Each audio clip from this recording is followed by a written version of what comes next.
Hillary Clinton could soon be celebrating a presidential election victory and a Chicago Cubs World Series title.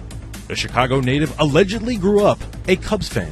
The 69-year-old Clinton was born 2 years after the Cubs last appeared in the World Series, back in 1945. She recalls watching games with her father and reenacting plays with her brothers. As First Lady in 1994, Clinton attended opening day at Wrigley Field in Chicago, landing a kiss from the great Harry Carey. Upon learning the news that the Cubs clinched a World Series berth, Clinton's traveling press secretary Nick Merrill tweeted a picture capturing the Democratic nominee watching the Cubs win the National League pennant. Merrill writes in the tweet, "That look when you cap off a day on the trail by watching the Cubs cement their trip to the World Series." Clinton has written in the past, in part, quote, "Even when baseball has tested my patience and allegiance, I've always managed to hold on to my soft spot for the Cubs."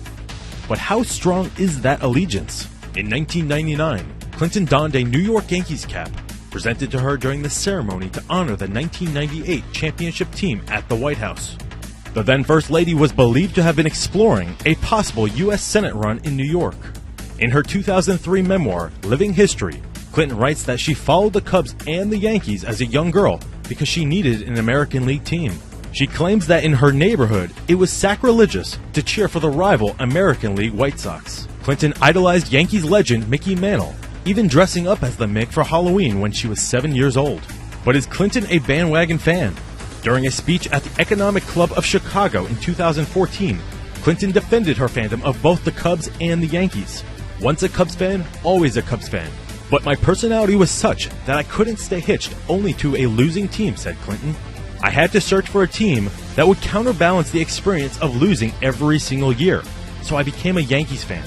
I alternated my affections because it was just too hard being a Cubs fan, only being a Cubs fan." Chicago's long-suffering faithful have literally endured generations of losing, waiting 71 years to return to the Fall Classic. The Cubs haven't won the World Series in 108 years. Clinton could be facing a political dilemma, though, in a major battleground state. The Cleveland Indians, who haven't won the World Series since 1948, stand in the way of the Cubs and the lifelong Chicago fans experiencing the feeling of winning a World Series title. Next stop, Ohio.